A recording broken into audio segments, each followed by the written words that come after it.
সংগ্রামী উপস্থিতি এবং নারায়ণগঞ্জ 5 আসনের সকল স্তরের জনগণের উদ্দেশ্যে বলতে চাই, আজ দেশে গভীর সংকটে নিপতিত হয়েছে। মানুষ অবাধ, সুষ্ঠু, নিরপেক্ষ, অংশগ্রহণমূলক নির্বাচনের অপেক্ষায় আছে।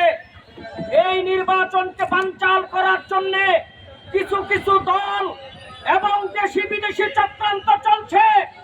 এই চক্রান্তকে প্রতিহত করে জনগণের আকাঙ্ক্ষার সেই নির্বাচন জমিয়ত প্রতিফলিত করবে ইনশাআল্লাহ। আগামী জাতীয় সংসদ নির্বাচনে জোট যদি আমাকে মনোনয়ন দেন, তাহলে আমি আমার সর্বোচ্চ শক্তি দিয়ে নারায়ণগঞ্জ 5 আসনে আমি নির্বাচন করব।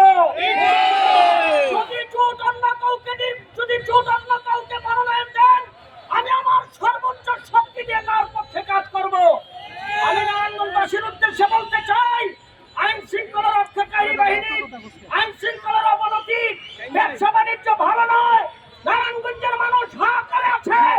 আমরা যে কোনো পরিস্থিতিতে আমরা সামনের তালিকায় থেকে, সামনের কাতারে থেকে নারায়ণগঞ্জের জনগণের পাশে থাকবো ইনশাআল্লাহ। আমি সাংবাদিক বন্ধুদেরকে ধন্যবাদ জানাই, প্রশাসনদেরকে ধন্যবাদ জানাই এবং ধন্যবাদ জানাই আমার সাথে এতক্ষণ যারা ঘাম জড়িয়ে আমার আশেপাশে ছিলেন। আমি বিশ্বাস করি ভবিষ্যতে আপনারা আমাদের পাশে থাকবেন ইনশাআল্লাহ। আমি সেই আশা ব্যক্ত করে এখানে আজকের মতো বিদায় হচ্ছি।